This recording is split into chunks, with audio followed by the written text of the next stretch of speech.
You don't get remembered for what you said. You get remembered for how you made people feel. Charisma is influence without force.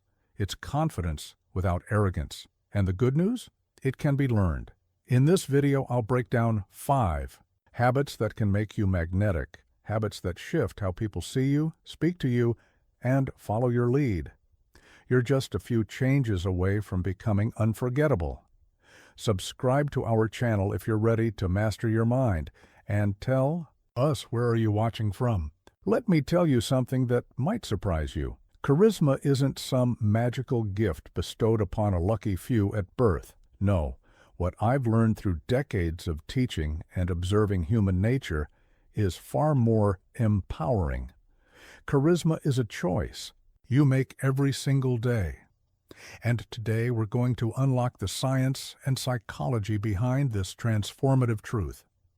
I remember teaching a young executive, let's call him James. He came to me convinced he was just naturally introverted and therefore couldn't be charismatic. But here's what most people don't understand. Charisma isn't about being the loudest in the room or having the quickest wit. It's about making a conscious decision to show up fully in every interaction. James believed his quiet nature was a barrier. But what he didn't realize was that his very presence, when coupled with genuine intention, could become his greatest strength. You see, true charisma flows from authenticity, not performance. It's about the energy you choose to bring into every room, every conversation, every moment. Think about the most magnetic person you know. What makes them unforgettable? Is it their words alone? No. It's how they make you feel seen, heard, and valued. That's not accident or natural talent. It's a series of conscious choices. These individuals have mastered what I call the presence principle, the understanding that your internal state shapes your external impact. But let me ask you this. How many opportunities have you let slip by, convincing yourself you're just not charismatic enough? How many times have you dimmed your light because you believed charisma belonged to others? The truth is, every moment you spend believing charisma is beyond your reach is a moment you could have spent developing it. Here's the profound truth I want you to grasp right now. Every person who's ever moved mountains, inspired masses, or changed hearts started exactly where you are. They simply made a different choice about who they would become. They understood that charisma isn't about changing who you are. It's about amplifying your authentic self through conscious choice. Your self-image, the story you tell yourself about who you are, becomes your social currency. When you walk into a room believing you have something valuable to offer, people feel it. When you choose to be fully present, to listen deeply, to care genuinely, that's charisma in its purest form. This isn't about manipulation or pretense. It's about showing up as your best self consistently. I've witnessed countless transformations over the years. People who thought they were forever confined to the shadows of social interaction, stepping into their light simply because they made a different choice. They stopped waiting for permission to be magnetic. They stopped believing the myth that charisma was a gift rather than a skill. Instead, they embraced what I call the charisma mindset, the understanding that every interaction is an opportunity to connect, influence, and inspire. The energy you bring into a room isn't determined by your personality type, your background, or your past experiences. It's determined by your decision in this moment. Will you choose to be fully present? Will you decide to connect genuinely? Will you opt for emotional intelligence over social autopilot? These choices, made consistently and with intention, are all what separate the forgettable from the unforgettable. Consider this. Every great leader, every influential figure, every person of genuine impact made this same choice. They didn't wait until they felt ready. They didn't wait for some magical transformation. They simply decided that today, in this moment, they would show up with intention. They understood that charisma is built in the small moments, the genuine smile, the focused attention, the authentic interest in others. Your charisma isn't waiting for you in some distant future. It's not hiding behind more experience or more knowledge. It's right here, right now, waiting for you to claim it. It's in how you choose to listen, how you decide to respond, how you opt to engage with every single person you meet. Each interaction is a chance to practice what I call conscious charisma, the deliberate choice to bring your full presence and authentic energy to every moment. The beautiful truth is this: charisma grows stronger with every conscious choice you make. Each time you decide to be fully present, each moment you choose to connect genuinely, you're building what I call your presence muscle. And like any muscle, it grows stronger with use. This isn't about overnight transformation. It's about consistent, intentional practice. Remember, you're not learning to be someone else. You're learning to be the most magnetic version of yourself. This isn't about putting on a show. It's about letting your authentic self shine through with intention and purpose. It's about making the choice, moment by moment, to show up fully in your life and your interactions. So right now, in this moment, I want you to make a choice. Will you continue believing charisma is something others have and you lack, or will you accept the empowering truth that charisma is simply a series of choices you can start making today? The path to becoming unforgettable starts with this simple decision: choose to be present, choose to connect, choose to care.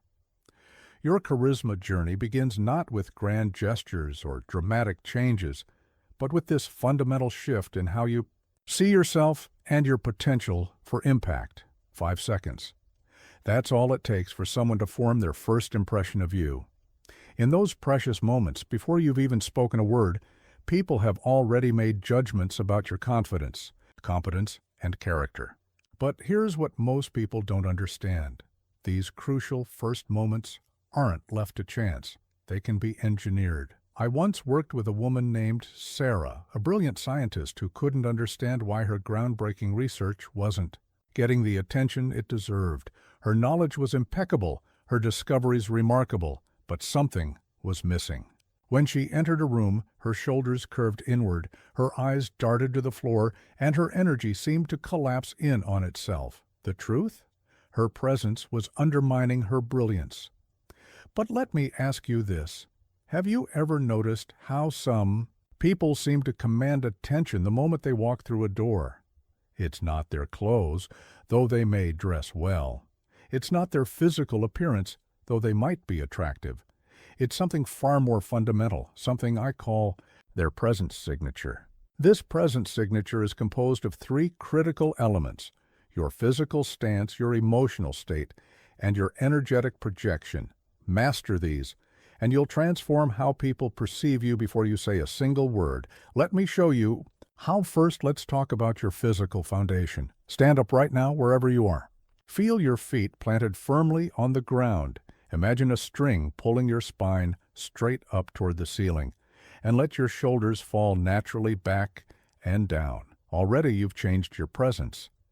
This isn't about posturing or pretense. It's about allowing your body to express confidence naturally. Sarah learned this lesson profoundly. We spent weeks practicing what I call the ready position. Feet shoulder-width apart, spine aligned, chin slightly lifted. But here's the crucial part. This wasn't just about looking confident. When you adjust your physiology, you actually begin to feel more confident. Your brain receives signals from your body that say, I am capable, I am present, I am ready. The second element is your emotional state. You must understand this fundamental truth. Your internal world broadcasts itself to others, whether you intend it to or not. If you're rushing into a meeting thinking about how unprepared you feel, that anxiety radiates from you like a beacon.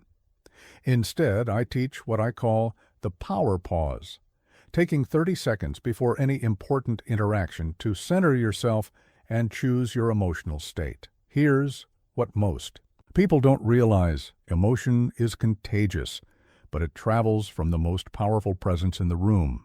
When you learn to manage your emotional state, you become that presence.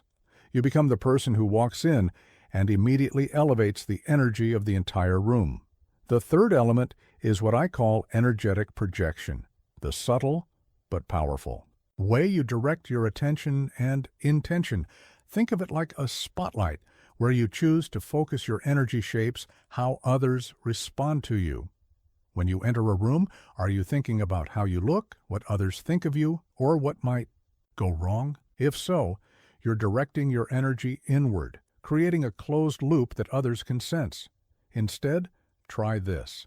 Walk into each room with the intention to contribute, to connect, to make others feel valued. This simple shift in focus changes everything. Your energy becomes expansive rather than contractive. People feel drawn to you because they sense your genuine interest in them. Let me share a technique I taught Sarah that transformed her presence. Before entering any room, she would ask herself 3 questions. What gift am I bringing to this interaction? Who can I serve here? How can I make others feel valued? This simple practice shifted her focus from self-consciousness to service, and the change in her presence was remarkable. But here's something crucial to understand. Engineering first impressions isn't about manipulation. It's about alignment, bringing your outer expression into harmony with your inner capabilities. It's about removing the barriers that prevent others from seeing your true value. Remember, people's initial impression of you will either open doors or close them. It will either amplify your message or muffle it.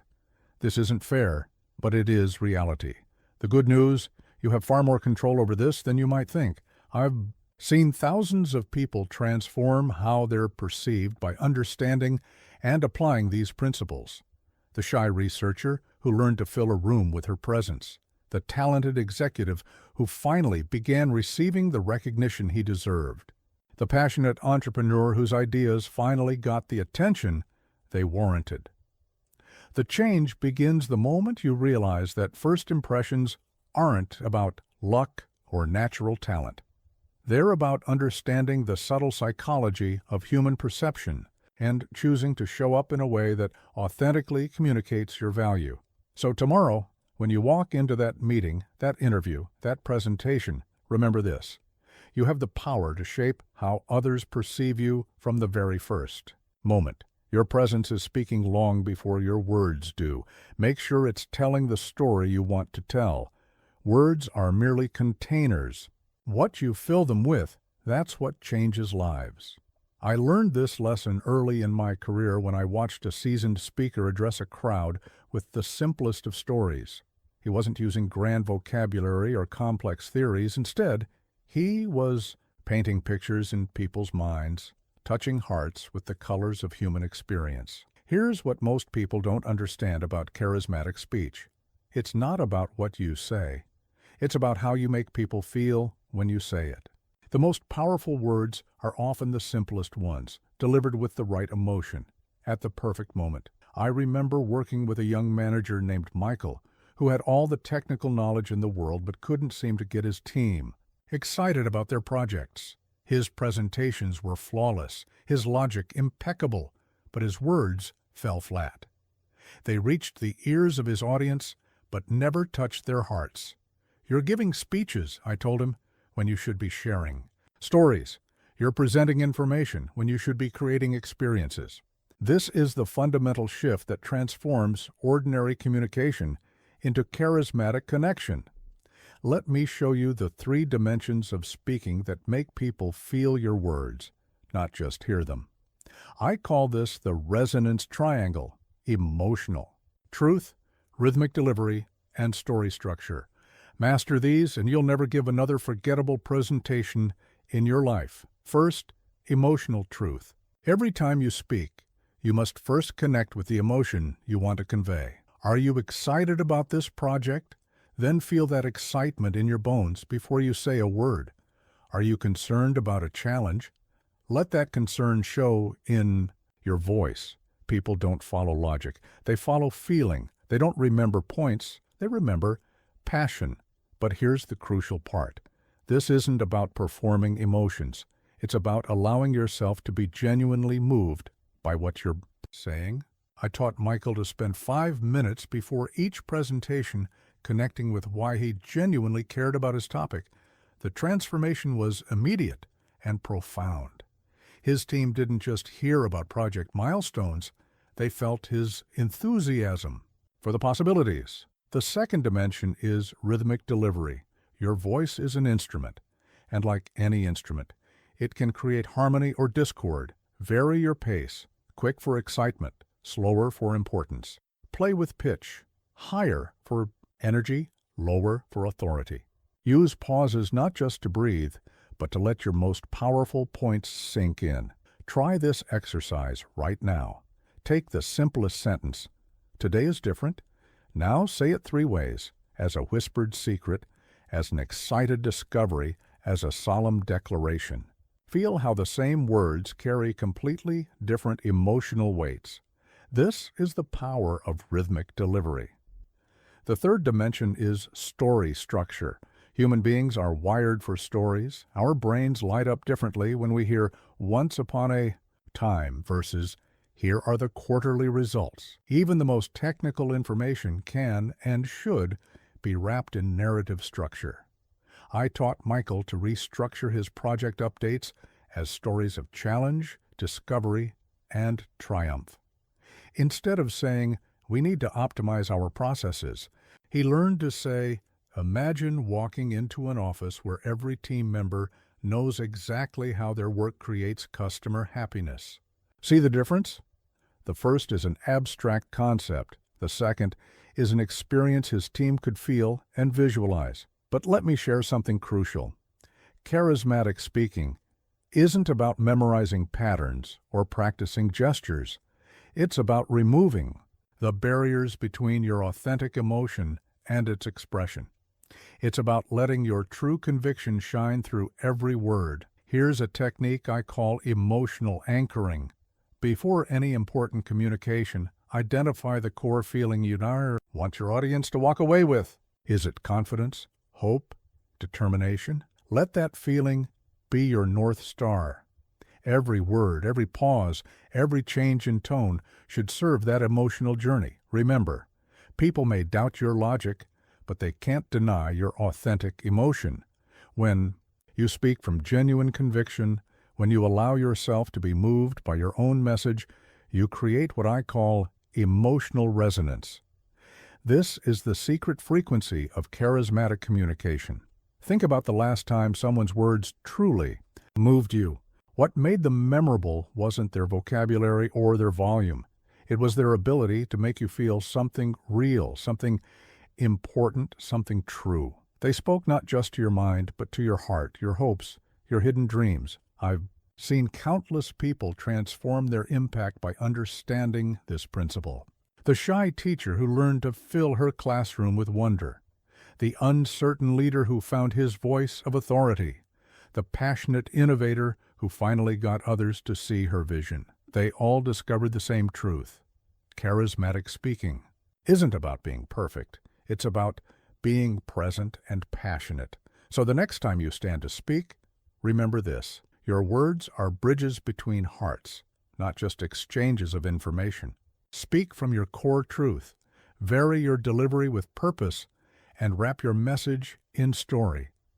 Let your authentic emotion flow through your words and watch as people don't just hear you, they feel you, remember you, and are moved to action by you. In all my years of teaching human relations, I've discovered one truth that stands above all others. The most charismatic people aren't the best talkers. They're the best listeners. But here's what most people don't understand. True listening isn't something you do with just your ears. It's something you do with your entire being. Let me tell you about Robert, a CEO I worked with who couldn't figure out why his employees never shared their real concerns with him. "I have an open-door policy," he told me, frustrated. "I tell them to come to me with anything." But during our first meeting, I noticed something revealing. While his employees spoke, he would check his phone, glance at his computer, or shuffle papers on his desk. He was hearing, but he wasn't listening. The difference between hearing and listening is the difference between being present and being merely present in body. It's the difference between making someone feel like a transaction and making them feel like they're the only person in the world at that moment. But let me ask you this. When was the last time you felt truly deeply heard? When did someone give you their complete, undivided attention in a way that made you feel valued, understood, and important? That feeling, that powerful feeling of being truly seen and understood, is what charismatic listening creates. I teach what I call the 3 depths of listening. The first is surface listening, hearing the words, but thinking about what you'll say next. The second is analytical listening, understanding the content, but missing the emotion. The third, and most powerful, is empathic listening, connecting with both the message and the person delivering it. Here's a technique I taught Robert that transformed his leadership: the full body listen. Imagine your entire body as an antenna, tuned to receive not just words, but the feelings behind them. Your eyes are focused softly on the speaker. Your posture is oriented toward them. Your hands are still, and your mind is quiet. No planning. Your response, no judging their words, no solving their problems, just pure, complete presence. But here's something crucial to understand. Charismatic listening isn't passive. It's one of the most active things you can do. You're not just receiving information, you're creating a safe space for truth, innovation, and genuine connection. When you listen with your whole being, people don't just share their thoughts. They share their dreams, their fears, their wildest ideas. I witnessed Robert's transformation firsthand. Once he learned to listen with his whole being, his employees started bringing him their real concerns, their innovative ideas, their genuine feedback. Why? Because they finally felt heard. They felt valued. They felt safe to be authentic. Here's a powerful practice I call the 7-second rule. When someone finishes speaking, wait 7 full seconds before responding. This does 2 things. It ensures they've completely finished their thought, and it shows them you're actually processing what they've said. Not just waiting for your turn to talk, but let me share something even more fundamental. Charismatic. Listening requires genuine curiosity. You can't fake interest and expect to connect deeply with others. You must develop what I call radical curiosity, a genuine fascination with other people's perspectives, experiences, and insights. Try this exercise in your next conversation. Make it your goal to learn something fascinating about the other person. Not just surface facts, but what lights them up, what keeps them up at night, what makes their hearts sing. When you approach each interaction with genuine curiosity, people feel it.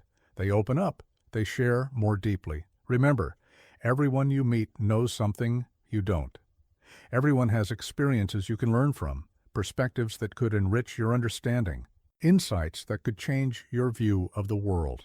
When you listen with this mindset, every conversation becomes an opportunity for growth and connection. I've seen this principle transform countless relationships. The sales executive who started closing more deals not by talking more, but by listening more deeply. The parent who rebuilt their relationship with their teenager by creating space for real, judgment-free conversations. The team leader who unleashed their team's creativity by learning to listen before proposing solutions. Here's another powerful technique, what I call mirror and explore. When someone shares something important, first mirror their emotion. That sounds really challenging. Then explore deeper. What impact has that had on your approach? 1D. This shows not only that you're listening, but that you're genuinely interested in understanding their experience. The truth is, in a world where everyone is trying to be heard, the ability to truly listen becomes a superpower. It's what separates the memorable from the forgettable, the trusted from the merely tolerated, the influential from the ignored. So, tomorrow, when someone starts speaking to you, make a different choice. Choose to be fully present. Choose to listen, not just with your ears, but with your eyes, your heart, your complete attention. Watch how people begin to open up to you in new ways. Notice how they lean in, share more, trust more deeply. Because when you master the art of listening with your whole being, you don't just hear words, you create connections that last. You don't just gather information, you build trust. You don't just have conversations, you create moments of genuine human understanding that people never forget. A person's name is the sweetest sound they'll ever hear. This isn't just a saying, it's a fundamental truth about human psychology that I've witnessed transform thousands of relationships. But here's what most people don't understand. Remembering names isn't just a social trick. It's one of the most powerful ways to make someone feel truly significant. I once worked with a community leader named David who confessed to me, "I'm terrible with names. I meet hundreds of people every month. It's impossible to remember them all." Like many, he'd convinced himself this was a natural limitation. But what he didn't realize was that this limitation was costing him profound connections and opportunities for impact. Let me ask you this. How do you feel when someone you met briefly weeks ago greets you by name? Not just a vague, "Hey there," or an awkward avoidance of names altogether, but a warm, confident use of your name? There's an instant connection, isn't there? A feeling of being truly seen and valued. This is what I call the recognition effect, the powerful psychological impact of being remembered. When you remember someone's name, you're not just recalling a word, you're sending a clear message. You matter. You're significant enough to occupy space in my memory. But here's the crucial truth. Remembering names isn't about having a good memory, it's about having good habits. Let me share with you the system I taught David, which I call the person method. Pronounce, engage, repeat, study, organize, and network. First, pronounce. When you meet someone, say their name immediately. "John, great to meet you." Ask about the pronunciation if you're unsure. People appreciate this attention to detail, and it helps cement the name in your mind. If it's an unusual name, ask about its origin or meaning. This creates both a memory hook and a genuine connection. Second, engage. Use their name naturally in conversation. "So, Sarah, what brings you to this event?" But here's the key. Don't overdo it. Using someone's name too frequently feels manipulative. Instead, use it at meaningful moments of connection. Third, repeat. Silently repeat their name several times while speaking with them. Create a rhythm in your mind. This isn't about rote memorization. It's about creating neural pathways that connect the name to the person before you. Fourth, study. Look for distinctive features, not just physical characteristics, but energy, manner of speaking, unique qualities. Create what I call a name story. Maybe Michael has musical laughter, or Patricia has passionate eyes when she speaks about her work. These associations become powerful memory anchors.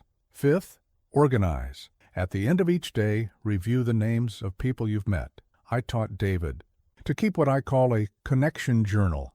Not just names and facts, but brief notes about what made each person unique and memorable.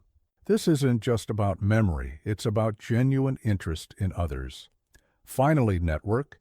Connect new names to your existing network. Sarah from marketing reminds me of my friend Sarah from college. They have the same enthusiastic energy. These connections create a web of associations that makes remembering names natural and effortless. But here's something vital to understand. This isn't just about memory techniques. It's about developing what I call a significance mindset, approaching every interaction with the fundamental belief that each person deserves to be remembered, to be acknowledged, to feel important.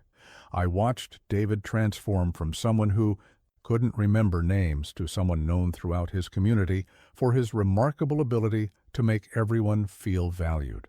The change wasn't in his memory, it was in his approach to human connection. Try this exercise. The next time you meet someone new, make their name the first thing you commit to memory. Not their job, not their appearance, not what they can do. For you, their name. Let that be your anchor for genuine connection. Remember, forgetting someone's name isn't just a small social slip. It's a missed opportunity for meaningful connection. Every time you have to say, "Hey, you," or awkwardly avoid using a name, you're signaling that this person wasn't important enough to remember. Here's another powerful technique I call the introduction bridge. When introducing people, use their names as an opportunity to highlight something memorable about each person. "Sarah, I'd like you to meet Michael. He's doing fascinating work in sustainable architecture. Michael, Sarah just launched an innovative education program. This not only helps others remember names, but demonstrates that you see and value what makes each person unique. The impact of this practice extends far beyond social grace. I've seen it transform business relationships, strengthen community bonds, and create lasting professional opportunities. Why? Because people don't just remember that you remembered their name, they remember how you made them feel significant. So, let me challenge you. Stop telling yourself you're bad with names. Start telling yourself that every person you meet deserves to be remembered, to be acknowledged, to feel important. Make this shift and watch how your ability to connect with others transforms. Because in the end, remembering names isn't about impressing others or proving your memory skills. It's about something far more profound. It's about acknowledging the fundamental human desire to be recognized, to be valued, to matter. When you remember someone's name, you're not just recalling a word, you're honoring their humanity. Here's a truth that might shake your understanding of charisma. The most magnetic people in any room aren't the ones trying to be impressive. They're the ones who are genuinely interested in others. I've spent decades teaching this principle, and it never fails to transform how people connect and influence. Let me tell you about Jennifer, a talented executive who came to me frustrated with her inability to build strong relationships with her team and clients. "I always prepare the perfect presentations," she told me. "I research every detail, anticipate every question, but something's missing." When I observed her in meetings, I noticed something revealing. She was so focused on performing perfectly that she'd missed countless opportunities for genuine connection. Here's what most people don't understand. Trying to impress others creates an invisible barrier. It puts you on a stage and them in the audience. But genuine curiosity? It puts you both on the same side, exploring together. This is what I call the curiosity shift, moving from "how can I impress" to "what can I discover?" But let me ask you this. When was the last time you entered a conversation with no agenda except to learn? No desire to prove your knowledge, no need to share your experience, just pure, genuine curiosity about another person's perspective and journey. This shift from performance to curiosity transforms everything. It releases you from the exhausting task of trying to be the most interesting person in the room and allows you to become the most interested person instead. And here's the beautiful irony. This makes you infinitely more charismatic. I taught Jennifer what I call the explorer's mindset. Imagine every person you meet is a country you've never visited. They have their own customs, their own language of experience, their own unique way of seeing the world. Your job isn't to show them your map, it's to understand theirs. Try this technique. In your next conversation, make it your mission to discover 3 surprising things about the other person, not surface details, but real insights. What drives them? What challenges have shaped them? What dreams wake them up in the morning? When you approach conversations with this level of genuine curiosity, people don't just open up, they come alive. But here's something crucial to understand. This isn't about asking an endless stream of questions. It's about what I call engaged curiosity, showing genuine interest in the answers and following the natural flow of discovery. When someone mentions a challenge they faced, lean in with authentic interest. When they share a passion, let your natural curiosity guide the conversation deeper. I watched Jennifer transform from someone focused on perfect presentations to someone known for creating genuine connections. Her meetings became explorations rather than performances. Her relationships deepened. Her influence grew. Why? Because she stopped trying to be impressive and started being genuinely interested. Here's another powerful practice I call the curiosity bridge. When someone shares something, connect it to a genuine question about their experience. If they mention a project, don't jump to share your similar experience. Instead, ask what surprised them most about the process. If they talk about a challenge, explore what they learned from it.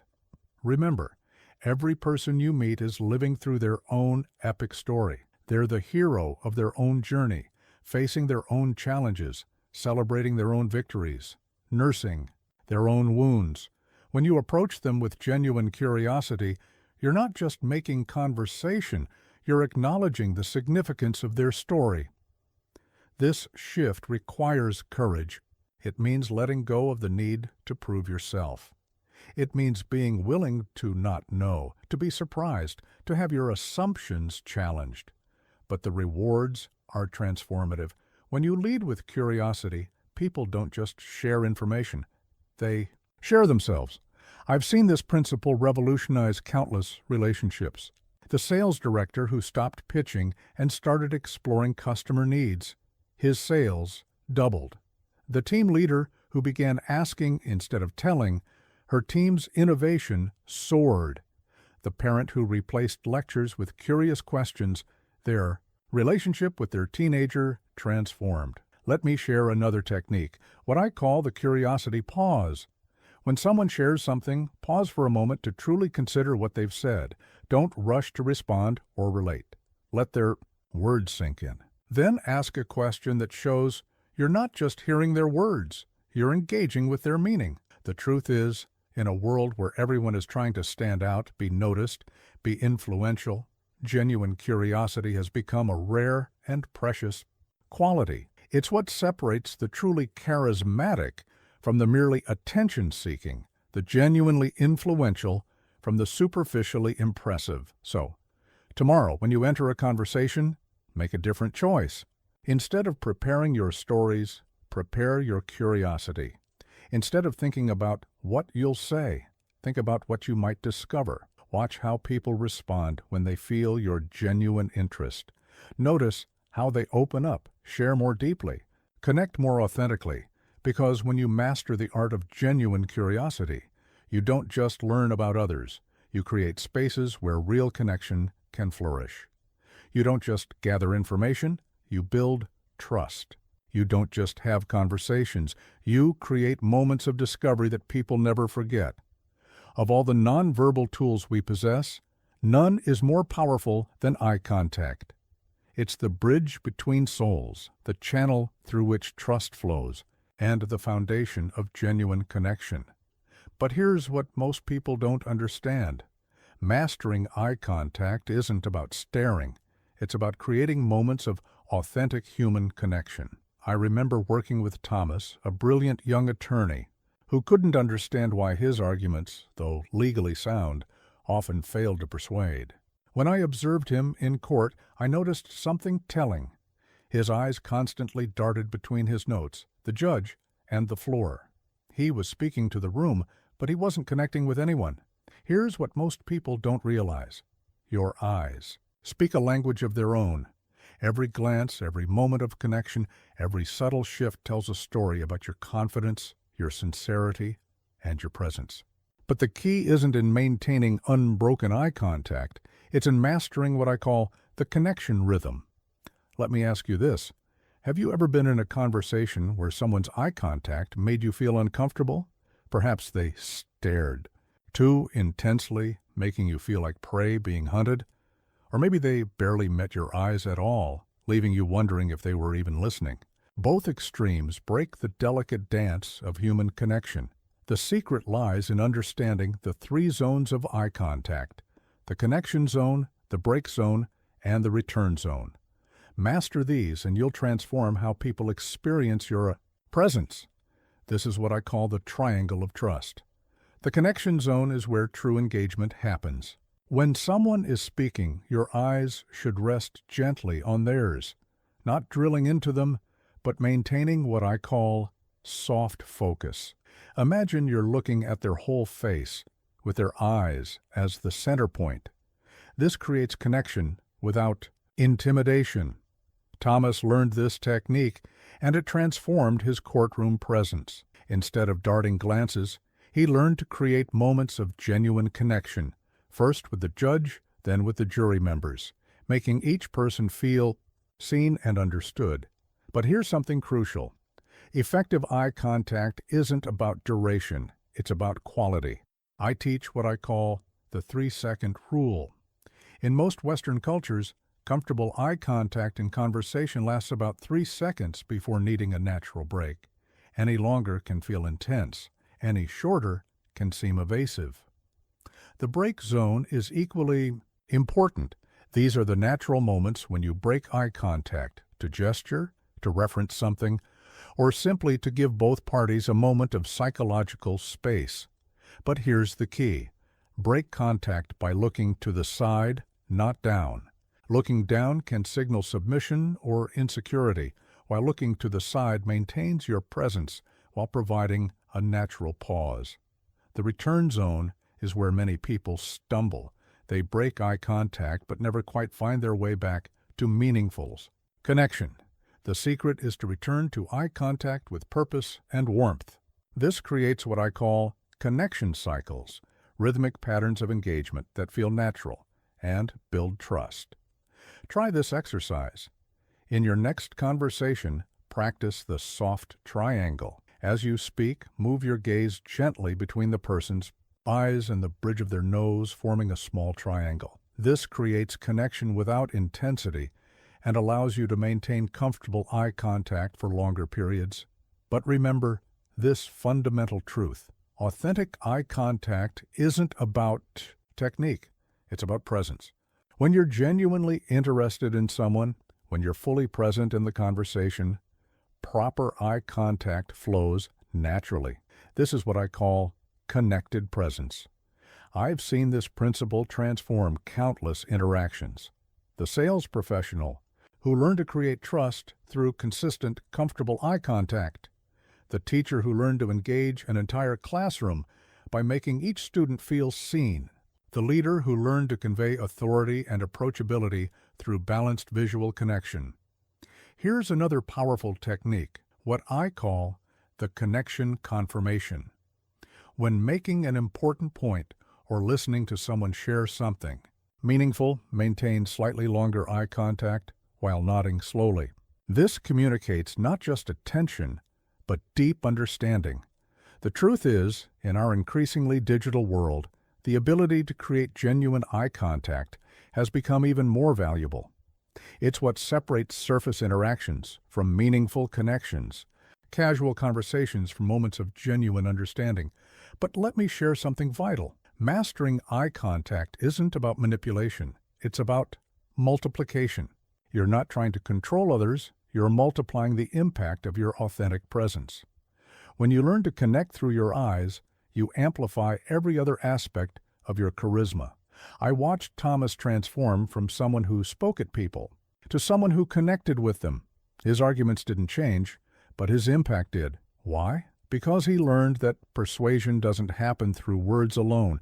It happens through connection. So tomorrow, when you're in conversation, make a conscious choice. Choose to be present with your eyes as well as your words. Practice the connection rhythm. Engage, break, return.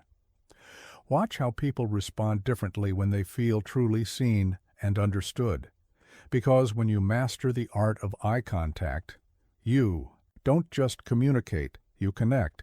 You don't just speak, you engage. You don't just interact. You create moments of genuine human connection that people remember long after the conversation ends. There's a delicate art to connecting with others, one that goes beyond words and touches the very rhythm of human interaction. I call it the energy dance, and once you master it, you'll transform every conversation, every meeting, and every relationship you enter. But here's what most people don't understand. It's not just about matching someone's energy, it's about gradually lifting it to create something better together. Let me tell you about Rachel, a therapist who came to me, struggling to connect with her more reserved clients. Some of them are so withdrawn, she told me, that I feel tempted to overcompensate with excessive cheerfulness. Like many, she hadn't yet discovered the power of what I call progressive resonance, the art of meeting people where they are before gently elevating the interaction. Here's what most people get wrong. They either try to impose their energy on others or completely subordinate themselves to others' moods. Both approaches break the natural harmony of human connection. The secret lies in finding the middle path, what I call the mirror and lift technique. But let me ask you this. Have you ever been in a low mood and had someone try to cheer you up with aggressive positivity? How did that feel? Probably jarring, maybe even alienating. Or have you ever been excited about something and had someone respond with flat energy, dampening your enthusiasm? These moments show us why energy alignment is so crucial. The first step is what I call energy reading. Before you try to influence any interaction, you must accurately read the current emotional temperature. Is the person subdued, anxious, enthusiastic, guarded? This isn't about judgment, it's about awareness. I taught Rachel a technique I call the 3-level match. First, match their physical energy. If they're speaking slowly, slow your pace. Second, match their emotional tone. If they're serious, be serious. Third, match their engagement level. If they're brief, be brief. But here's the crucial part. You're not staying there. You're creating a foundation for connection. Once you've established this foundation of similarity, you can begin what I call the gradual elevation. This isn't about suddenly shifting the energy. It's about gently introducing elements that lift the interaction. Maybe it's a warm smile at the right moment, a slightly more animated tone, or an encouraging comment that opens new possibilities. Think of it like helping someone up a staircase. You don't stand at the top and shout for them to jump up. You meet them on their step and walk up together. This is what I call companioned elevation. But here's something crucial to understand. This isn't about manipulation, it's about facilitation. You're not trying to force people into a different state. You're creating conditions where they feel safe to shift their own energy. This is what separates authentic charisma from superficial influence. I watched Rachel transform her practice using these principles. Instead of trying to fix her client's energy, she learned to join them in their current state and create gentle pathways to more positive interactions. Her connections deepened, her effectiveness increased, and her clients felt truly understood. Try this exercise. In your next conversation, practice what I call the energy scale. On a scale of 1 to 10, where 1 is extremely low energy and 10 is highly energetic, assess where the other person is. Meet them within 1 point of their energy, then gradually move up the scale together through genuine engagement. Here's another powerful technique, the mood bridge. When you sense someone's in a difficult state, acknowledge where they are first. I can see this is really challenging. Then create a bridge to possibility. I wonder what small step might help us move forward. This shows respect for their current state while gently suggesting movement. Remember, people don't resist being elevated, they resist being pushed. When someone feels you truly understand and accept their current state, they're much more likely to join you in moving toward something better. This is what I call the trust rise principle. I've seen this approach transform countless situations. The manager who learned to turn tense meetings into productive discussions by first matching, then gradually lifting the room's energy. The teacher who helped withdrawn students engage by first honoring their reluctance, then gently encouraging participation. The parent who helped their teenager open up by first meeting them in their mood, then slowly creating space for deeper conversation. But let me share something vital. Authentic energy work requires genuine presence. You can't fake this. People can sense when you're genuinely with them versus when you're just using a technique.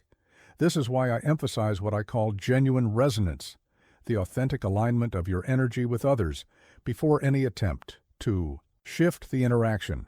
The truth is, in our increasingly disconnected world, the ability to genuinely meet people where they are and help lift them higher has become a rare and precious skill. It's what separates those who merely interact from those who truly connect and influence. So tomorrow, when you enter any interaction, make a conscious choice. Choose to first read and honor the energy present. Choose to create genuine connection through matching.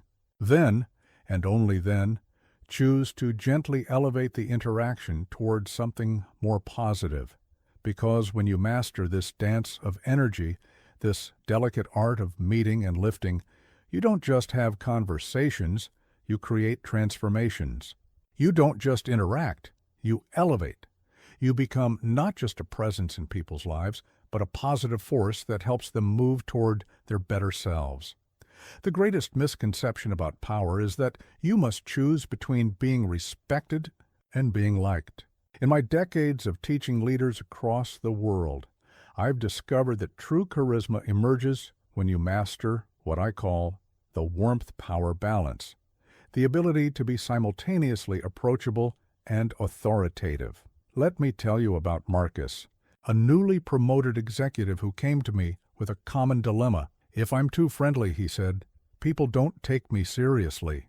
If I'm too stern, they avoid me altogether. Like many leaders, he was caught in the false dichotomy between warmth and authority. He hadn't yet discovered that these qualities don't oppose each other. They amplify each other. Here's what most people don't understand. Status isn't about creating distance. It's about creating safety. True authority isn't about making others feel small. It's about making them feel secure in your presence. This is what I call protective power. But let me ask you this.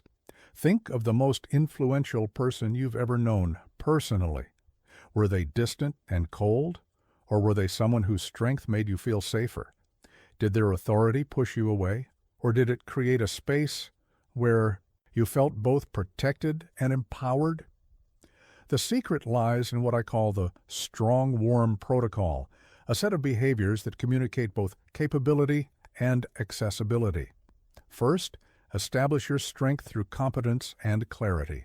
Then, wrap that strength in warmth through genuine care and connection. I taught Marcus a technique I call power plus presence. When entering a room, stand tall and move deliberately. This communicates strength. But add a warm smile and genuine eye contact. This communicates approachability. The combination is far more powerful than either quality alone. Think of it like a mighty oak tree. Its strength is undeniable, yet it provides shade and shelter. This is what I call nurturing authority, power that protects rather than intimidates, strength that serves rather than dominates. But here's something crucial to understand. This balance isn't about putting on different masks for different moments. It's about integrating these qualities so deeply that they become natural expressions of who you are. This is what separates authentic charisma from mere social technique. I watched Marcus transform his leadership using these principles. He learned that true authority doesn't come from maintaining distance. It comes from creating trust. He discovered that genuine warmth doesn't diminish power, it amplifies it. His team didn't just respect him more, they performed better because they felt both challenged and supported. Try this exercise. Practice what I call the power warm merge. When giving direction, combine clear, confident language with genuine care for the outcome. Instead of, get this done by Friday, try, I know. This project matters to all of us. Let's make sure we deliver excellence by Friday. Notice how this maintains authority while creating connection. Here's another powerful technique, the status bridge. When someone comes to you with a concern, first acknowledge their perspective with warmth, then lead toward a solution with confidence. I understand why this is frustrating for you. Let's figure out how to make this work. This shows both empathy and capability. Remember, people don't follow titles, they follow trust. When your strength makes others feel secure rather than small, when your warmth feels genuine rather than tactical, you create what I call magnetic authority, influence that naturally draws people toward you. I've seen this principle transform organizations. The CEO who learned to combine strategic clarity with genuine care, watching both morale and productivity soar. The teacher who balanced classroom authority with authentic warmth, creating an environment where students felt safe to both learn and grow. The parent who discovered how to be both a guide and a nurturer, building deeper trust with their children. But let me share something vital. This balance requires constant awareness. In every interaction, you must ask yourself, am I being strong enough to create security? Am I being warm enough to create connection? This is what I call conscious charisma. The truth is, in our complex modern world, the ability to combine warmth with authority has become more valuable than ever. People aren't looking for distant leaders or mere friends. They're looking for trusted guides who can both direct and support them. Practice what I call the strength smile. Maintain confident posture and clear speech while letting genuine warmth show in your expression. This simple combination sends a powerful message. I am capable and I care about your success. So tomorrow, when you step into your role as a leader, make a conscious choice. Choose to be both strong and warm. Choose to create security through your capability and connection through your care. Watch how people respond when they feel both safe in your strength and valued by your warmth, because when you master this balance, this integration of power and approachability, you don't just lead, you inspire. You don't just direct, you develop. You become not just a superior, but a mentor, not just an authority, but a trusted guide who helps others discover their own strength while feeling genuinely supported on their journey. In all my years of studying human nature, I've discovered one truth that stands above all others. People don't remember what you say nearly as much as they remember how you made them feel about themselves. But here's what most people don't understand. Making others feel important isn't about diminishing your own light. It's about helping them discover theirs. Let me tell you about Linda, a brilliant marketing director who came to me puzzled about why her team's morale was low despite their successes. I always make sure to highlight our wins, she told me. But when I observed her team meetings, I noticed something telling. Every victory story centered around her vision, her strategy, her leadership. She was unknowingly casting herself as the hero in every story, leaving her team as mere supporting characters. Here's what most people get wrong. They think charisma is about being the star of the show, but true charisma, the kind that builds loyalty, inspires action, and transforms relationships, comes from making others feel like the hero of their own story. This is what I call the hero maker principle. But let me ask you this. When was the last time someone made you feel like the star of the show? Not through empty flattery or obvious manipulation, but through genuine recognition of your unique value and potential. How did that change your energy, your confidence, your willingness to contribute? The secret lies in what I call spotlight. Shifting, the art of deliberately redirecting attention and credit to others in ways that elevate their sense of significance. This isn't about false modesty or diminishing your own achievements. It's about amplifying others' contributions. In meaningful ways, I taught Linda a technique I call the success attribution shift. Instead of saying, "My strategy led to this win," she learned to say, "Your innovative implementation made this strategy succeed." Notice the difference? The first version creates spectators. The second creates collaborators. Think of yourself as a master storyteller, but with a twist. Your role is to help others see themselves as the protagonists of their own success stories. This is what I call narrative empowerment. But here's something crucial to understand. This isn't about empty praise or participation trophies. It's about genuine recognition of others' capabilities and contributions. People can sense the difference between authentic appreciation and manipulative flattery. This is why I emphasize what I call specific significance, highlighting particular actions, decisions, or qualities that demonstrate someone's value. I watched Linda transform her leadership. Using these principles, she learned to turn team meetings into opportunities for others to shine. Instead of presenting success stories herself, she invited team members to share their challenges and breakthroughs. The energy in her department shifted dramatically. Why? Because people weren't just doing their jobs anymore, they were authoring their own success stories. Try this exercise. In your next group interaction, practice what I call the hero spotlight.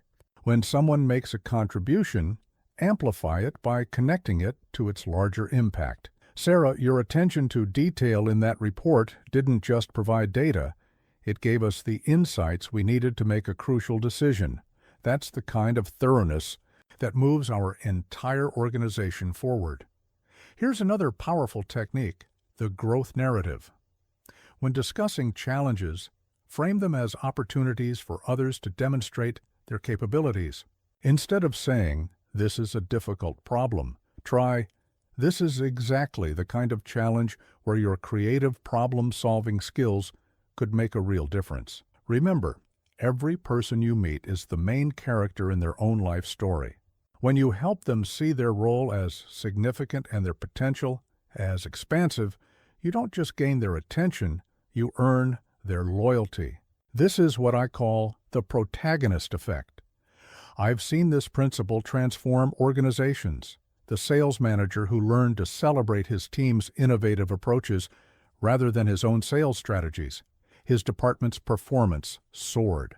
The teacher who started highlighting her students' unique insights rather than her own knowledge, classroom participation exploded.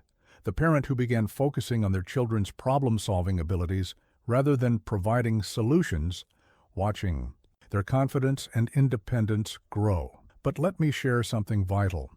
Making others feel like heroes isn't about diminishing your own expertise or authority. It's about using your position to illuminate others' capabilities. This is what separates true leadership from mere management. Practice what I call the success spotlight rotation. In meetings or conversations, actively look for opportunities to highlight different people's contributions. But remember, it must be specific and genuine. Tom, the way you anticipated that client's concern before they raised it showed remarkable insight. That's exactly the kind of proactive thinking that builds long-term relationships. The truth is, in our achievement-oriented world, the ability to make others feel like heroes has become a rare and valuable skill. It's what separates those who merely succeed from those who create success in others. So tomorrow, when you enter any interaction, make a conscious choice. Choose to be the narrator rather than the protagonist. Choose to be the person who helps. Others see their own potential. Watch how people come alive when they feel like the hero of their own story. Because when you master this art, this ability to make others feel like the heroes they truly are, you don't just influence behavior. You transform self-perception. You don't just lead, you elevate. You become not just a successful individual, but a catalyst for others' success, creating a legacy of empowered individuals who remember you not for what you achieved, but for how you helped them achieve their own greatness. Laughter is the shortest distance between two people, but only when it brings them together rather than pushing them apart. In my years of teaching human relations, I've discovered that humor is like a powerful spice. It can either enhance the entire experience or ruin it completely. But here's what most people don't understand. Charismatic humor isn't about being the funniest person in the room. It's about creating moments of shared joy that build connections rather than barriers. Let me tell you about Kevin, a talented executive who came to me concerned about his team's dynamics. "I love using humor to lighten the mood," he said, "but sometimes my jokes seem to create tension instead of relieving it." When I observed his meetings, I noticed something revealing. His humor often came at someone's expense, even if unintentionally. He hadn't yet discovered what I call the uplift principle of humor. Here's what most people get wrong about humor in professional and personal settings. They think it's about clever wordplay or quick wit. But true charismatic humor, the kind that builds relationships and enhances influence, is about creating shared moments of delight that make everyone feel included and valued. But let me ask you this. Think about the last time you truly enjoyed laughing with someone, not at someone. How did it make you feel? Connected? Energized? Safe? That's the power of what I call inclusive joy. Humor that builds bridges instead of walls. The secret lies in understanding the three levels of charismatic: humor, self-directed light, situational wisdom, and shared experience. Master these and you'll transform how you use humor to connect with others. Self-directed light is about using yourself as the subject of gentle humor. I taught Kevin what I call the humble highlight, sharing stories where you learned something valuable through your own mistakes or challenges. This isn't about self-deprecation. It's about showing your humanity while demonstrating growth. Think of it this way. When you can laugh gently at your own journey, you create permission for others to be authentically human too.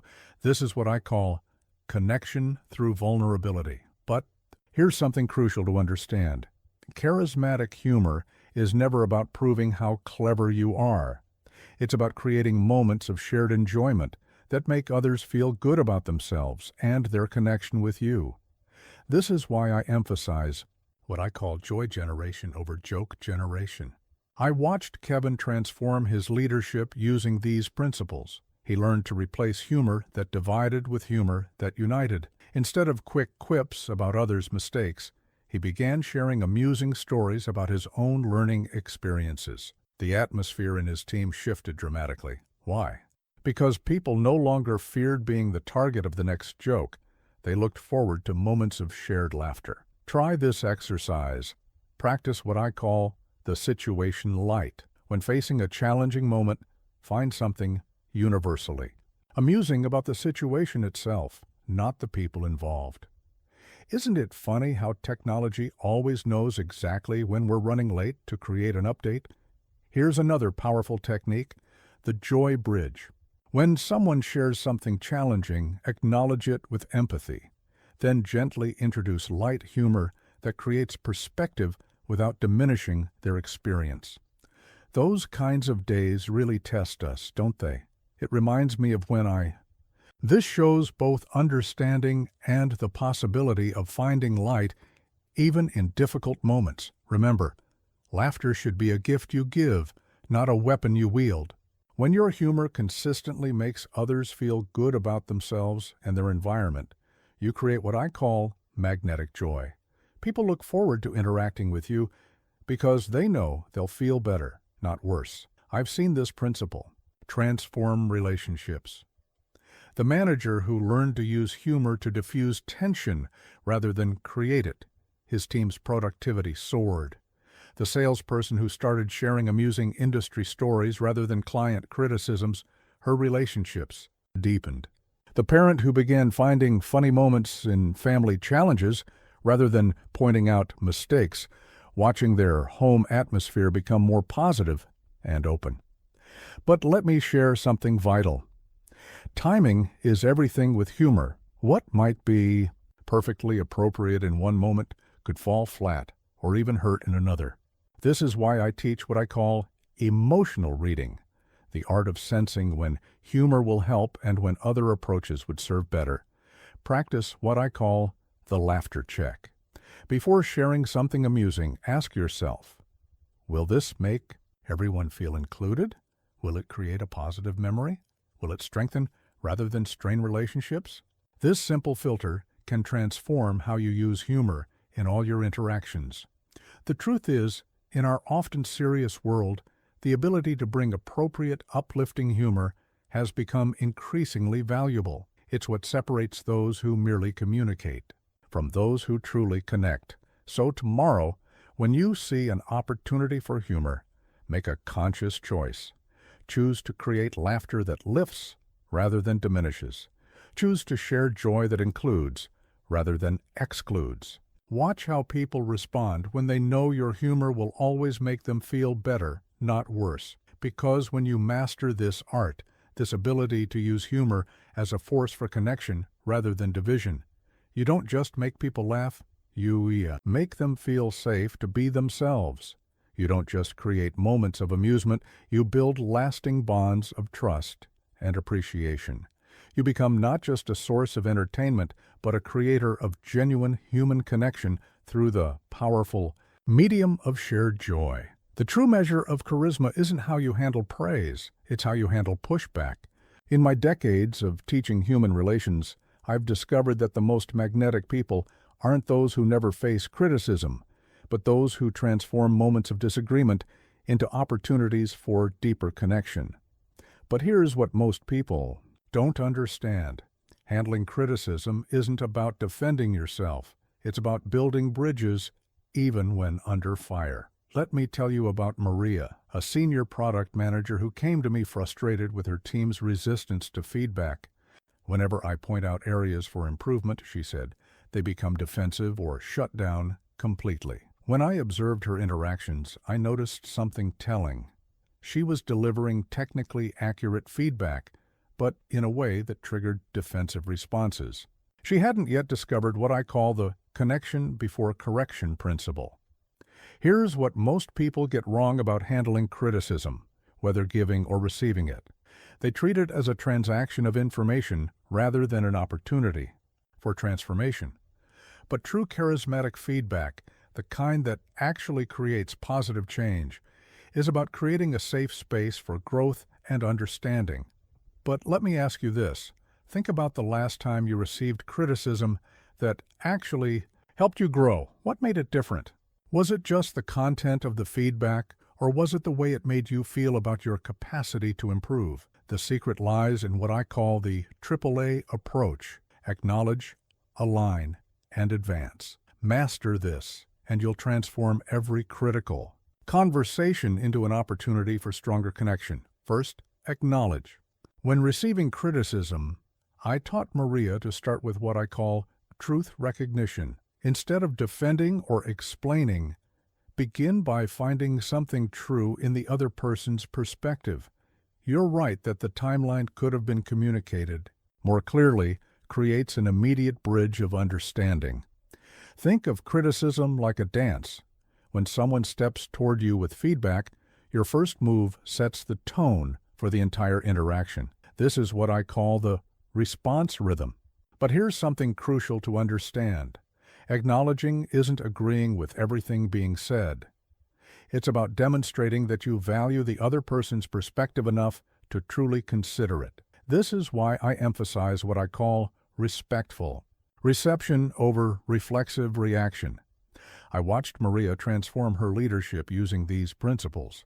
She learned to turn feedback sessions into collaborative explorations rather than one-way critiques. Instead of saying, "Here's what you did wrong," she began with, "Let's explore how we can make this even better." The response from her team shifted dramatically. Why? Because they no longer felt attacked. They felt included in a process of improvement. Try this exercise. Practice what I call the mirror and build. When someone offers criticism, first mirror their concern to show you've truly heard it, then build toward a solution together. I hear that the lack of updates made you feel out of the loop. How could we create a communication system that works better for everyone? Here's another powerful technique, the growth frame.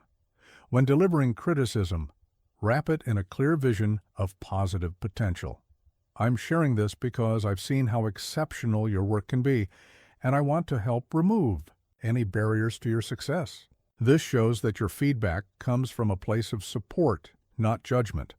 Remember, criticism is often a clumsy attempt to meet an unmet need.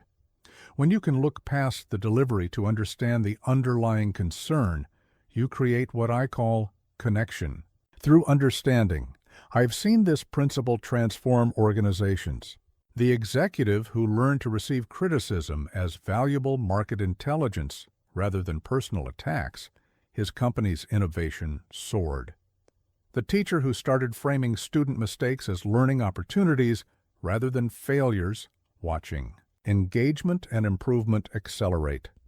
The parent who began approaching teenage rebellion as attempts at independence rather than defiance, seeing their relationship deepen through understanding. But let me share something vital. Handling criticism charismatically requires genuine humility, not the kind that diminishes your worth, but the kind that recognizes everyone's perspective has value. This is what I call strength through openness. Practice what I call the learning lean. When someone offers criticism, lean in slightly, both physically and mentally. This subtle shift in posture signals openness to understanding rather than resistance to feedback. The truth is, in our increasingly interconnected world, the ability to transform criticism into connection has become more valuable than ever. It's what separates those who create resistance from those who build resilience. So tomorrow, when you face criticism, whether giving or receiving it, make a conscious choice. Choose to see it as an opportunity for connection rather than conflict. Choose to make it a moment of mutual growth rather than one-sided judgment. Watch how people respond when they feel that, even in moments of disagreement, you're committed to understanding and growth. Because when you master this art, this ability to turn criticism into connection, you don't just handle difficult conversations. You transform them. You don't just survive feedback, you thrive on it. You become not just a recipient or giver of criticism, but a builder of bridges that help everyone reach new levels of understanding and achievement together. In a world that celebrates the loudest voice, true power often lies in knowing when to be silent. Through decades of observing human behavior, I've discovered that the most charismatic people aren't those who fill every silence, but those who understand the profound impact of strategic stillness. But here's what most people don't understand. Silence isn't the absence of communication. It's one of its most powerful forms. Let me tell you about James, a brilliant young executive who came to me puzzled about his diminishing influence in meetings. "I always make sure to contribute my insights," he said, "but lately, people seem to tune me out." When I observed him in action, I noticed something telling. He felt compelled to comment on everything, diluting the impact of his truly valuable contributions. He hadn't yet discovered what I call the power pause principle. Here's what most people get wrong about communication. They think impact comes from the quantity of their words rather than the quality of their timing. But true charismatic presence, the kind that commands attention and respect, comes from knowing exactly when to speak and when to let silence do the work. But let me ask you this. Think about the most influential person you know. Do they rush to fill every silence? Do they offer their opinion on every matter? Or do they choose their moments with careful precision, making their words count when they do speak? The secret lies in mastering what I call the three silences: the listening silence, the power silence, and the connection silence. Understanding when to use each can transform your presence in any room. First, the listening silence. I taught James to practice what I call deep listening presence, maintaining engaged, attentive silence while others speak. Not the kind of silence where you're just waiting for your turn, but the kind that creates space for others to fully express their thoughts. Think of silence like the white space in a beautiful painting. It gives meaning and power to everything around it. This is what I call strategic space. But here's something crucial to understand. Charismatic silence isn't about being passive or withdrawn. It's about creating intentional moments that amplify your impact when you do choose to speak. This is why I emphasize what I call purposeful presence over constant participation. I watched James transform his influence using these principles. He learned to replace constant commentary with strategic contribution. Instead of speaking on every point, he waited for moments where his insight would have the greatest impact. The response was remarkable. Why? Because when he finally spoke, people knew it would be worth hearing. Try this exercise. Practice what I call the 3-beat pause. After someone makes a point, count 3 silent beats before responding. This slight delay accomplishes 2 things. It shows you're truly processing their words, and it gives your response more weight when it comes. Here's another powerful technique: the silence bridge. When a discussion becomes heated or confused, introduce a moment of deliberate silence. Then speak with calm clarity. Let's take a moment to consider what we're really trying to achieve here. This use of strategic silence helps reset the emotional temperature of the room. Remember, every time you choose not to speak, you create space for something valuable to emerge, whether it's someone else's insight, a moment of collective reflection, or the natural crystallization of an important thought. This is what I call creative silence. I've seen this principle transform careers. The manager who learned to listen more than she spoke, watching her team's creativity and initiative soar. The salesperson who mastered the art of the strategic pause, closing more deals by talking less. The negotiator who discovered that comfort with silence often led others to offer more favorable terms.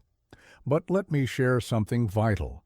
Mastering silence requires inner security. You must be confident enough in your value to know that your worth isn't measured by the number of words you speak. This is what I call quiet confidence. Practice what I call the power position.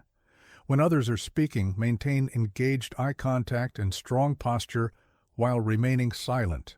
This communicates that your silence is a choice born of strength, not a reaction born of weakness. The truth is, in our increasingly noisy world, the ability to use silence strategically has become more valuable than ever. It's what separates those who command attention from those who demand it. So tomorrow, when you enter a conversation or meeting, make a conscious choice.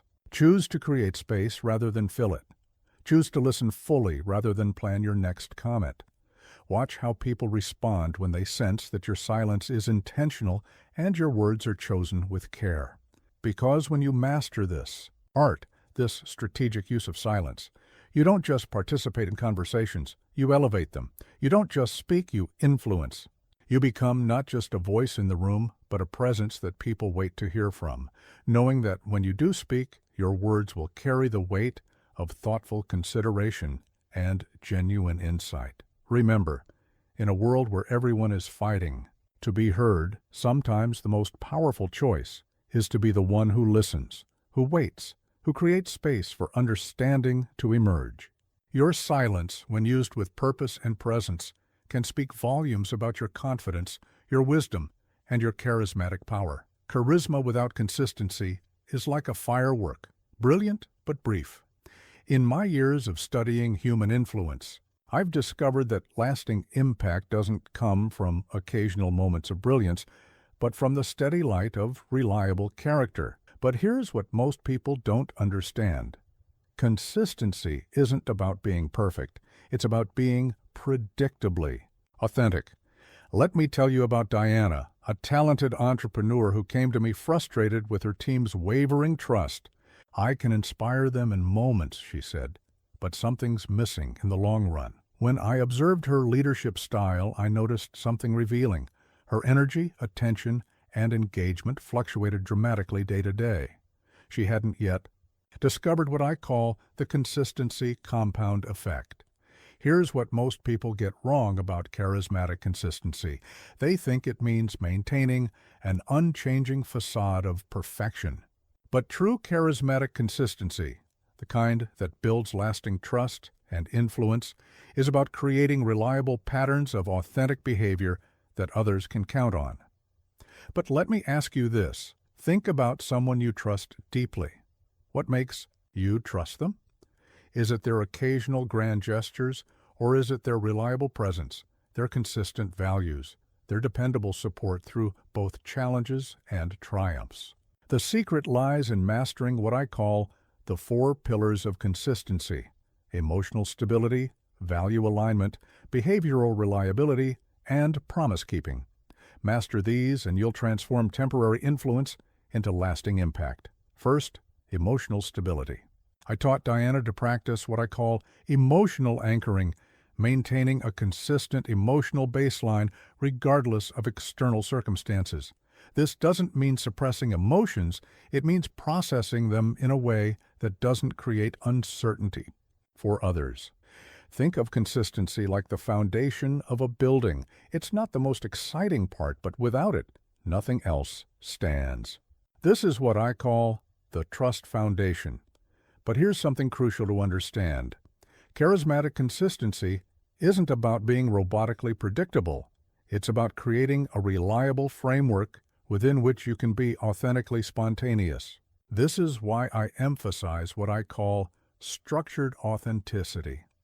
I watched Diana transform her leadership using these principles.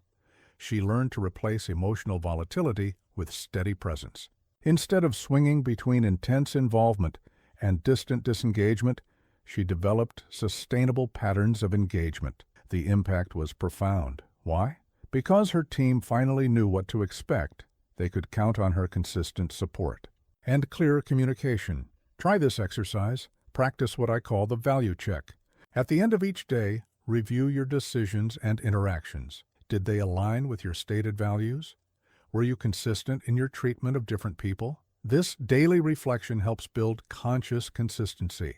Here's another powerful technique, the consistency bridge. When circumstances require you to deviate from your usual pattern, explicitly acknowledge it and explain why. I know I usually provide feedback immediately, but I want to take extra time with this project because of its importance. This maintains trust even when patterns need to shift. Remember, people don't expect you to be perfect.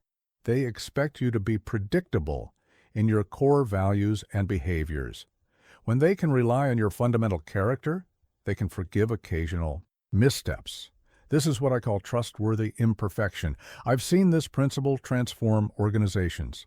The leader who learned to maintain consistent communication channels, watching team confidence soar.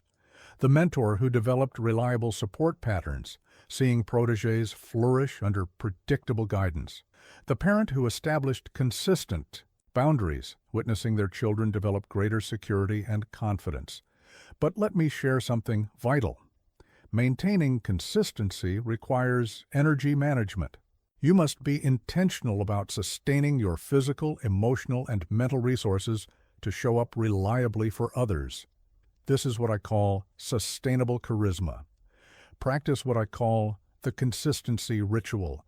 Establish regular patterns in your day that help you maintain stable energy and engagement. Whether it's a morning routine, regular check-ins with team members, or end-of-day reflection, these rituals create the foundation for consistent presence. The truth is, in our world of constant change, the ability to maintain consistent character has become more valuable than ever.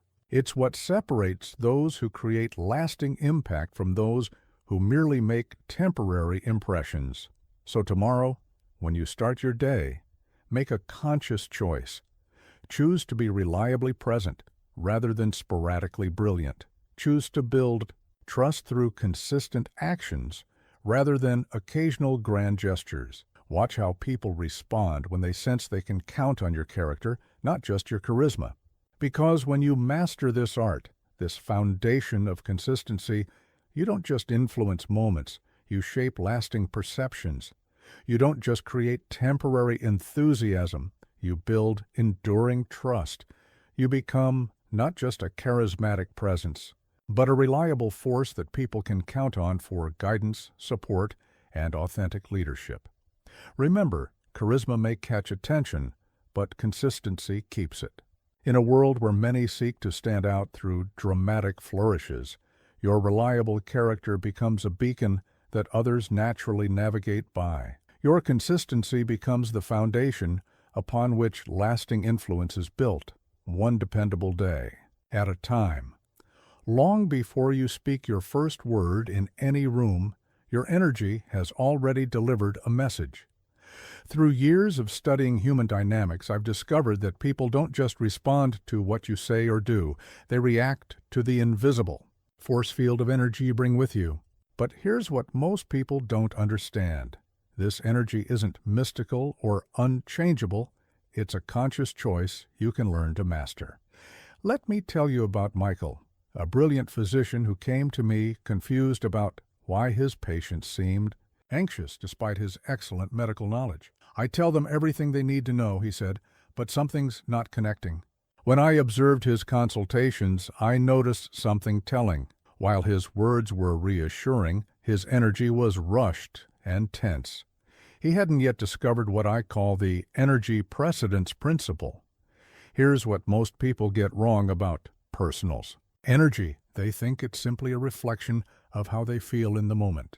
But true charismatic energy, the kind that transforms atmospheres and influences outcomes, is a carefully cultivated force that you can learn to shape and direct. But let me ask you this. Have you ever walked into a room and immediately felt the atmosphere shift, or encountered someone whose presence immediately put you at ease, even before they spoke? That's the power of what I call intentional energy projection. The secret lies in mastering what I call the 3 energy dimensions: internal state, external projection, and environmental impact. Master these, and you'll transform how people experience your presence before you say a word. First, internal state. I taught Michael to practice what I call energy centering, taking a moment before each patient interaction to consciously set his internal state, not just calming down, but actively choosing the energy he wanted to bring into the room. Think of your energy like a radio signal. It's broadcasting constantly, whether you're conscious of it or not. This is what I call the continuous transmission effect. But here's something crucial to understand. Charismatic energy isn't about maintaining artificial positivity or forced enthusiasm. It's about creating authentic alignment between your internal state and your intended impact. This is why I emphasize what I call genuine energy alignment. I watched Michael transform his practice using these principles. He learned to prepare his energy before entering each examination room. Instead of carrying the stress of his previous consultation or his busy schedule, he learned to reset and project calm confidence. The change in his patients' responses was immediate and profound. Why? Because they could feel his centered, focused presence before he even began speaking. Try this exercise. Practice what I call the energy reset. Before entering any important space, whether it's a meeting room, a stage, or your home, pause for 30 seconds. Take 3 deep breaths, set your intention, and consciously choose the energy you want to bring with you. Here's another powerful technique: the energy match and lift. When entering a space, first sense its current energy level.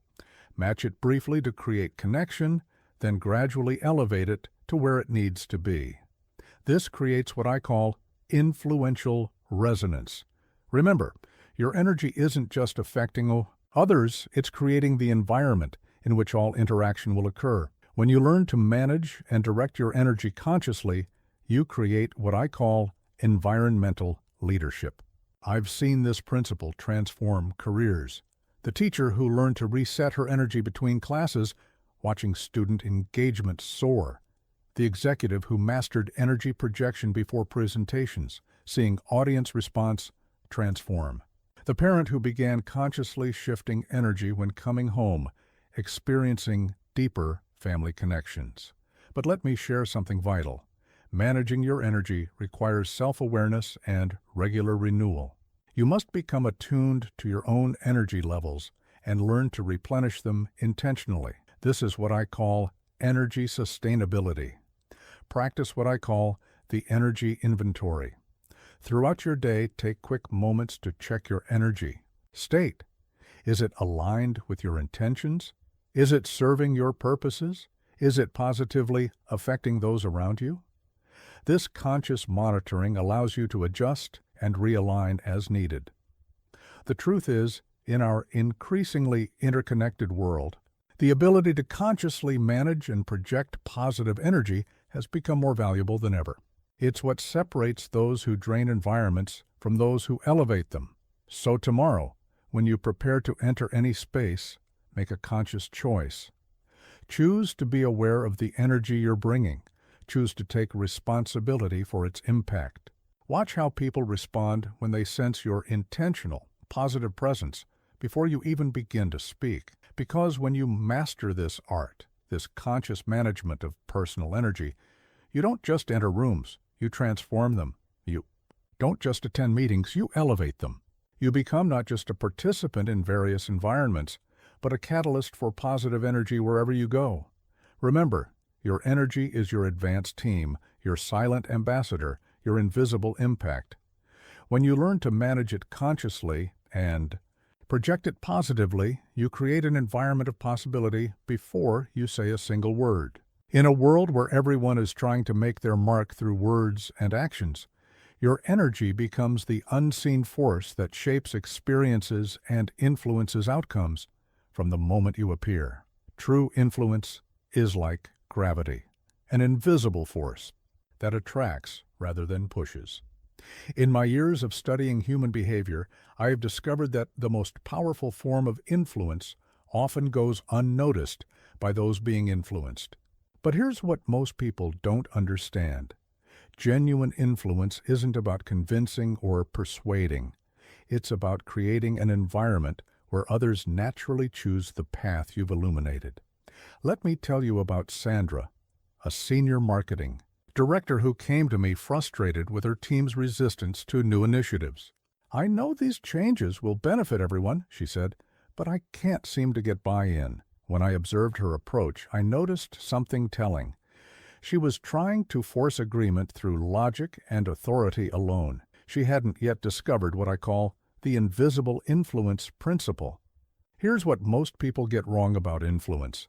They think it's about presenting compelling arguments or exercising authority. But true charismatic influence, the kind that creates lasting change and willing participation, is about making others feel like authors of the idea, not just recipients of it. But let me ask you this. Think about the last time you enthusiastically embraced a new idea or direction. Did someone force you to see their way, or did you feel like you discovered the wisdom of it yourself? That's the difference between pushing and attracting, what I call the pull paradigm. The secret lies in mastering what I call the 3 channels of natural influence: curiosity creation, option illumination, and discovery facilitation. Master these, and you'll transform how people respond to your ideas and leadership. First, curiosity creation. I taught Sandra to practice what I call question cultivation, learning to plant seeds of curiosity that naturally lead others to explore new possibilities. Instead of announcing, "We need to change our approach," she learned to ask, "What if there was a way to achieve even better results with less effort?" Think of influence like planting a garden. You don't force flowers to grow by pulling on them. You create the conditions that make growth natural and inevitable. This is what I call environmental influence. But here's something crucial to understand. Charismatic influence isn't about manipulation or hidden agendas. It's about aligning others' natural motivations with positive outcomes. This is why I emphasize what I call transparent attraction. I watched Sandra transform her leadership using these principles. She learned to replace direct persuasion with guided discovery. Instead of presenting fully formed solutions, she began creating spaces where her team could uncover possibilities themselves. The response was remarkable. Why? Because people naturally support what they help create. Try this exercise. Practice what I call the insight invitation. When you want to influence a direction, start by inviting others to share their observations about the current situation. What patterns have you noticed in our customer feedback? This engagement creates natural pathways to new solutions. Here's another powerful technique, the future bridge. Help people visualize positive outcomes in a way that connects with their personal motivations. Imagine how this approach could give you more time for the creative work you love. This creates what I call motivated vision. Remember, true influence isn't about making people do things. It's about helping them want to do things. When you master the art of natural influence, you create what I call willing partnership rather than reluctant compliance. I've seen this principle transform organizations. The leader who learned to influence through inspiration rather than instruction, watching innovation flourish. The parent who shifted from demanding to guiding, seeing their children embrace responsibility willingly. The sales professional who moved from persuading to partnering, experiencing dramatic growth in long-term client relationships. But let me share something vital. Authentic influence requires genuine care for others. Success. You must truly believe that your proposed direction will benefit them, not just you. This is what I call benevolent influence. Practice what I call the value visualization. Before attempting to influence any situation, clearly identify how your proposed direction will create specific value for each person involved. This ensures your influence serves others, not just your agenda. The truth is, in our increasingly collaborative world, the ability to influence naturally has become more valuable than ever. It's what separates those who create resistance from those who inspire engagement. So, tomorrow, when you seek to influence others, make a conscious choice. Choose to create curiosity rather than push for compliance. Choose to illuminate possibilities rather than impose solutions. Watch how people respond when they feel like partners in discovery rather than targets of persuasion.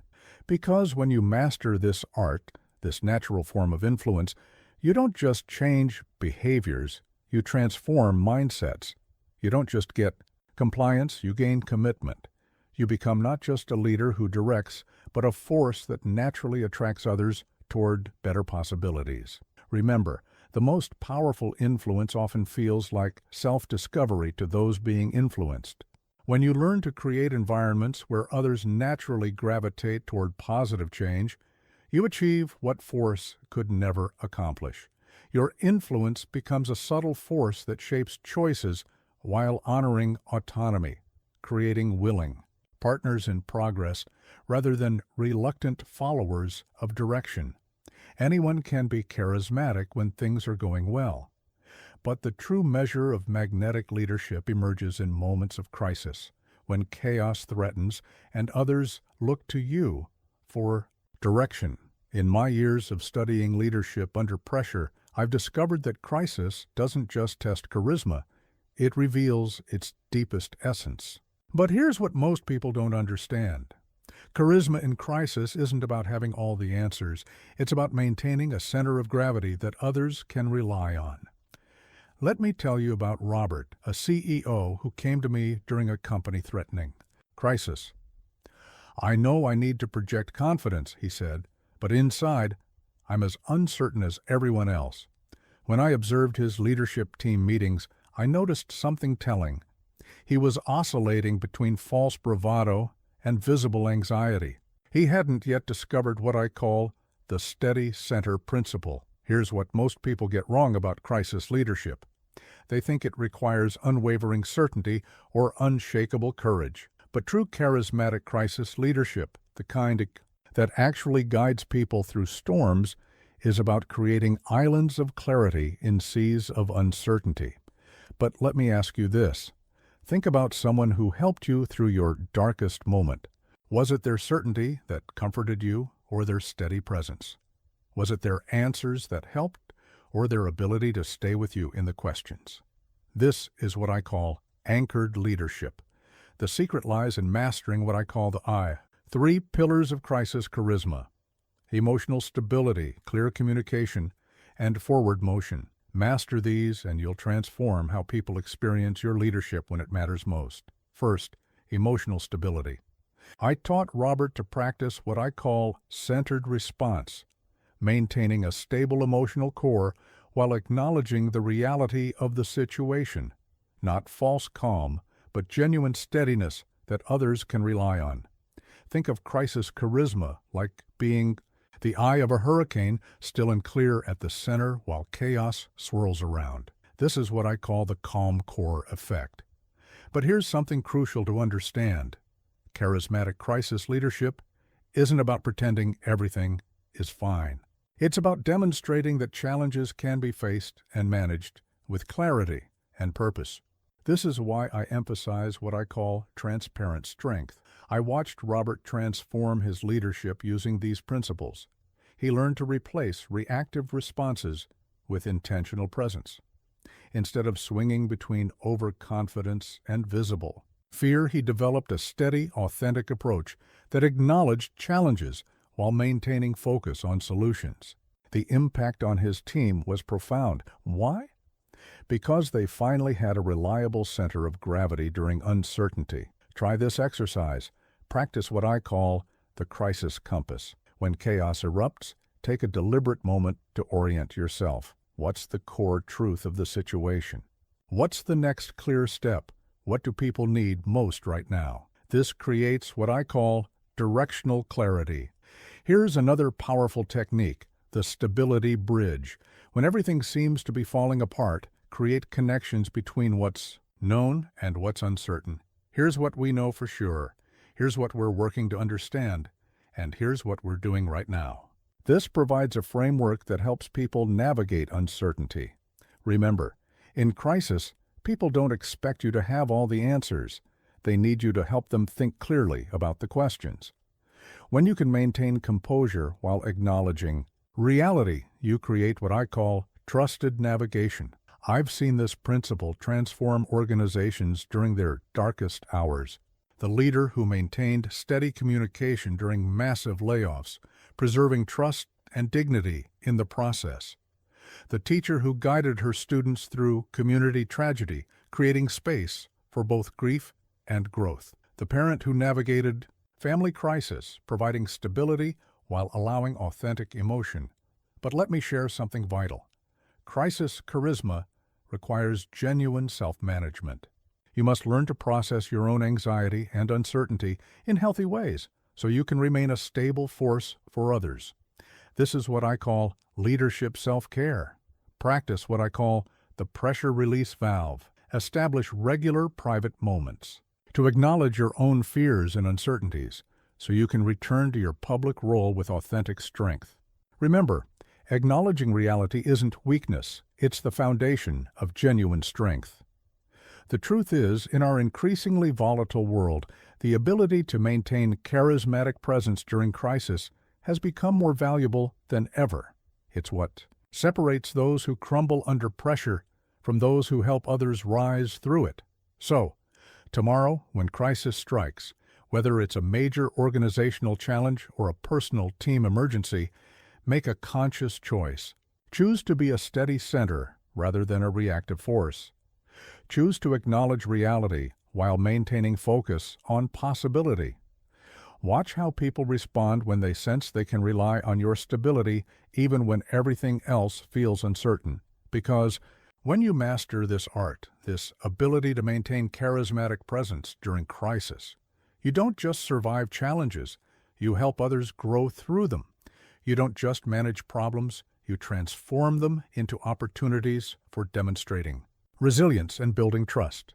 You become not just a leader who weathers storms, but a force that helps others find their strength in the midst of uncertainty. Remember, crisis doesn't just reveal character, it reveals the depth of your impact. When you learn to maintain genuine, steady presence in the face of challenges, you create a legacy of resilience that extends far beyond any single crisis. Your charisma becomes a lighthouse that helps others navigate their own storms with greater confidence and clarity. Throughout this journey, we've explored the many facets of charisma, from the power of authentic presence to the art of strategic silence. But here's the profound truth I've discovered after decades of studying human potential. Becoming unforgettable isn't about mastering techniques. It's about integrating all these elements into something uniquely, authentically yours. It's about becoming someone others can't help but remember, not because you demanded their attention, but because you touched their lives in meaningful ways. Let me tell you about Anna, who came to me at the end of her leadership training. "I've learned all these skills," she said, "but how do I bring them together into something natural?" She was asking the crucial question that separates those who merely practice charisma from those who truly embody it. She was ready to discover what I call the integration principle. Here's what most people get wrong about lasting impact. They think it's about performing at peak moments. But true unforgettable presence, the kind that leaves an indelible mark on others' lives, comes from consistent, authentic integration of all these charismatic elements into your natural way of being. But let me ask you this. Think about someone who's had a lasting impact on your life. What made them unforgettable? Was it any single quality, or was it the unique way they brought together different elements of character and presence to create something greater than the sum of its parts? The secret lies in what I call the 3 dimensions of lasting impact: personal authenticity, consistent value creation, and emotional resonance. Master these, and you'll transform from someone who knows charismatic techniques into someone who naturally emanates charismatic presence. First, personal authenticity. I taught Anna to practice what I call integrated expression, bringing together all she'd learned in a way that felt natural to her unique personality. Not forcing herself into someone else's mold, but finding her authentic way to embody these principles. Think of it like creating music. Individual notes are important, but it's the way you bring them together that creates a memorable melody. This is what I call the harmony effect. But here's something crucial to understand. Becoming unforgettable isn't about being perfect. It's about being perfectly yourself while consistently creating value for others. This is why I emphasize what I call authentic impact. I watched Anna transform her presence using these principles. She learned to stop thinking about charisma as a performance and started embodying it as a natural expression of her genuine desire to create positive impact. The response from others was profound. Why? Because they weren't experiencing techniques. They were experiencing authenticity. Try this exercise. Practice what I call the integration inventory. At the end of each day, reflect on how naturally you express different aspects of charismatic presence. Where did it feel forced? Where did it flow?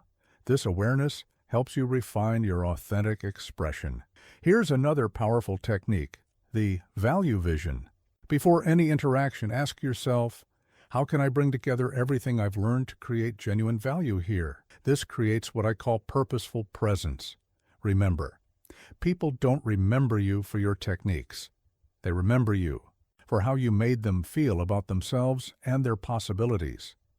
When you consistently create positive impact while being genuinely yourself, you develop what I call natural magnetism. I've seen this principle transform countless lives. The executive who stopped trying to copy other leaders and found his unique way of inspiring others. The teacher who integrated different elements of presence to create an unforgettable classroom experience. The community leader who brought together various aspects of charisma to build lasting positive change. But let me share something vital. Becoming unforgettable requires patience with yourself. You're not just learning skills, you're evolving into a more impactful version of yourself. This is what I call charismatic evolution. Practice what I call the legacy question. Regularly ask yourself, how do I want people to feel when they remember their interactions with me? This guides your development of authentic, impactful presence. The truth is, in our world of constant distraction and superficial connections, the ability to create genuine, lasting impact has become more valuable than ever. It's what separates those who are temporarily noticed from those who are permanently remembered. So tomorrow, when you step into your day, make a conscious choice. Choose to bring together everything you've learned in a way that feels natural to you. Choose to focus not on performing charisma, but on creating genuine positive impact. Watch how people respond when they sense they're experiencing the real you, someone who has integrated the art of influence with authentic desire to create value. Because when you master this art, this integration of charismatic elements into authentic expression, you don't just practice techniques, you become naturally magnetic. You don't just create moments of impact, you build a legacy of positive influence. You become not just someone who knows about charisma, but someone who naturally embodies it in service of others. Remember, the most unforgettable people aren't those who master techniques. They're those who master themselves in service of others. When you learn to bring together all aspects of charismatic presence in a way that authentically expresses your desire to create value, you become someone others can't help but remember, not because you tried to be memorable, but because you consistently touched their lives in meaningful ways. This is your invitation to move beyond practicing charisma to embodying it, to transform from someone who knows techniques into someone who naturally creates impact, to become not just skilled, but unforgettable. The journey doesn't end here. it truly begins. Every interaction becomes an opportunity to integrate these principles more deeply, to express them more authentically, to create impact more naturally. Your charisma becomes not something you do, but something you are, a natural expression of your genuine desire to make a positive difference in the lives of others